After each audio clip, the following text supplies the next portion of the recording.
Hi, thank you for joining us. Today we are here on Always Amazing TV, and we have two very special guests with us. I am Kara Scott Dentley, as many of you know, and today we have Robbie and Mike Mathews. Thank you both for being here. Now, I know who you are. Some people out there know who you are, but to some people, they don't know. Who are these two wonderful people sitting up here with us? Tell us a little bit about yourself. Well, thank you, Kara. It's a pleasure to be here. We're Michael Robbie Mathews. We're the owners of the Mathews Entrepreneur Group. I am the CEO, and my wife is the president of our company. Awesome. I love that. Dynamic duo. So tell us, I know that you have a lot of things going on. You have books, you have programs where you help people, and you talk a lot about financial literacy. Can you tell us a little bit about that? Yes, we have a program called Live Wealthy. And that program was born out of the fact that Michael and I both came from a background of being broke, living paycheck to paycheck, and we needed to find a way to have financial freedom in our life and also to pass on wealth principles to our children. So through our book called Financially Speaking, which Michael wrote, we have been able to share financial principles and strategies with others to help them live a financially free life. I love that. I love that. You talked about what actually was birthed out of a situation where most people would feel that it was a challenge, where you were living paycheck to paycheck, trying to get a leg up, trying to figure this thing out. And your way out of it was through writing a book. But what was it in you? What would you say would be that moment or something that you can anchor someone who's watching and maybe going through a similar situation? What would be that one thing that you would tell them about overcoming challenges?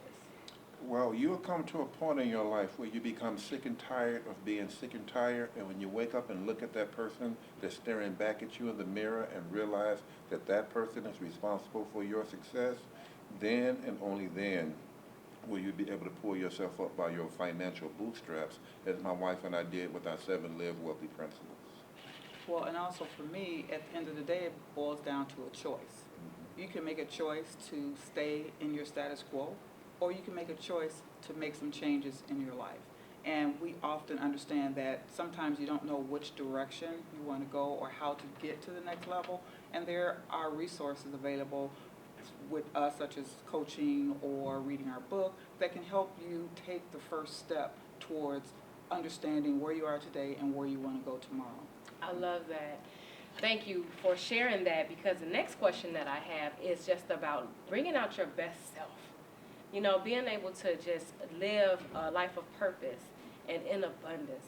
And what do you say, what does it take to win? If you could just give a person 3 key points of just what does it take to win? Yes, I'd like to share that, and Michael can add in.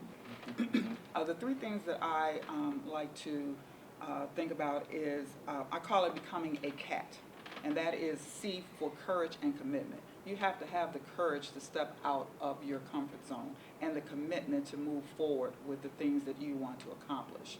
You also have to be accountable to your actions and take ownership and responsibility for the things that you have done, the things that you want to do. And third is to tell the truth. You have to be truthful with yourself as to where you are, how you got there, and what it is you need to do in order to change your situation. So it's becoming a cat, changing your financial DNA, so to speak. I love it. Yes, and Zig Ziglar said that it's relatively safe to say that both money and oxygen are on the got-to-have-it scale. So as you breathe air, you need wealth to feed, to service to others as well. So we are cost capitalist people. We want to make as enough wealth as we can so we can service and give back to the community as well. It's just not about us wanting money for ourselves.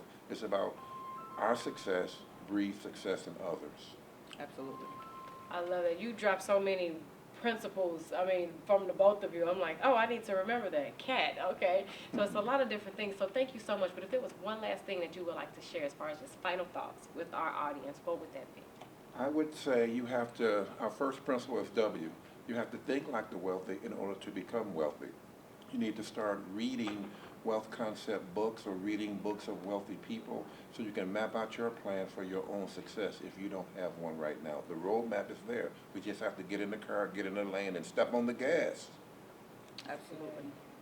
Well, thank you so much. Once again, we are here at always amazing TV with our very own Mike and Robbie Mathews. Thank you so much. You're world traveled, and so I know you're always busy. We're glad that we had a chance to catch up with you for you to be part of our show. Thank you, and thank you so much for watching. Thank you, Kara. Thank you, Kara. You're always amazing. Thank you.